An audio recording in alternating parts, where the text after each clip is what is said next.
How's it going, everyone? Welcome back to some new Pokemon Sword and Shield news. We have a few interesting topics to cover.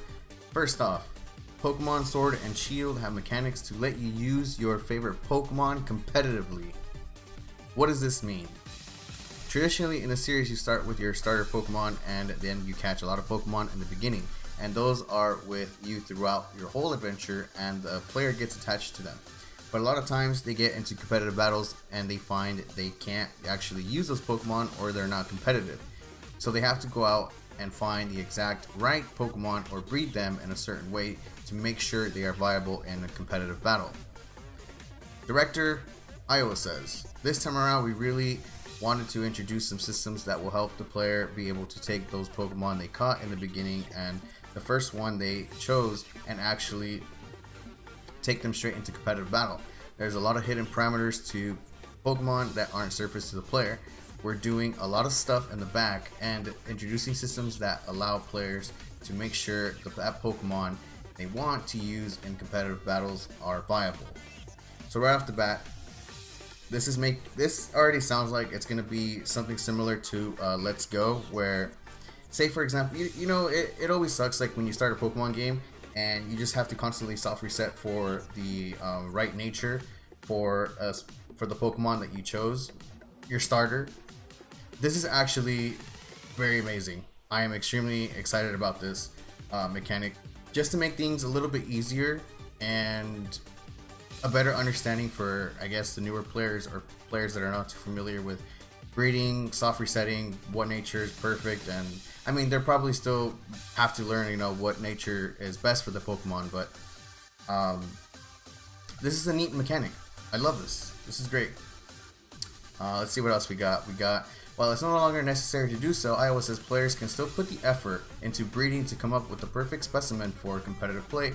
We do think their value in that effort that players put into it, he says, but at the same time, I think Sword and Shield, we wanted to also have a system that makes a little bit more accessible.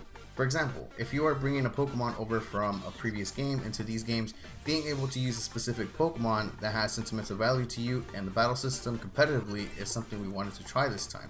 So again, this is perfect because we've shiny hunted before and we want to use these shiny Pokemon in battle, and we're not able to because of the nature, bad IVs, and so on and so forth. At least this is what I'm getting. This is what I'm getting at, or what I'm getting from this is that we're going to be able to use these Pokemon that were not meant to hit the battlefield, but with this new mechanic, it's gonna be perfect. Let's see. What else do we have? Next up on the news, we have Pokemon Sword and Shield to include 18 gyms with major and minor leagues. 18 gyms. This is amazing. This is amazing. I am more excited now than ever to play Pokemon Sword and Shield. Before, I was feeling a little bit iffy about the whole Dynamax, Gigantamax. I mean, we still haven't experienced it, so it's still there, but it's not bugging me. I feel like all these new features are playing mind games with me. But overall, I'm excited for it. That's all I gotta say. So it says here, Game Freak has elaborated on the amount of content that will be included in Pokemon Sword and Shield.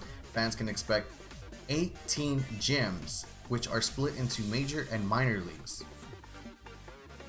Omori told Game Informer this month there are 18 different types of gyms in the story, and depending on the version, which gyms are in the minor league and which gyms are in the major league are different. For example, in Sword, the fighting type gym will be in the major league, but in Shield, the ghost type.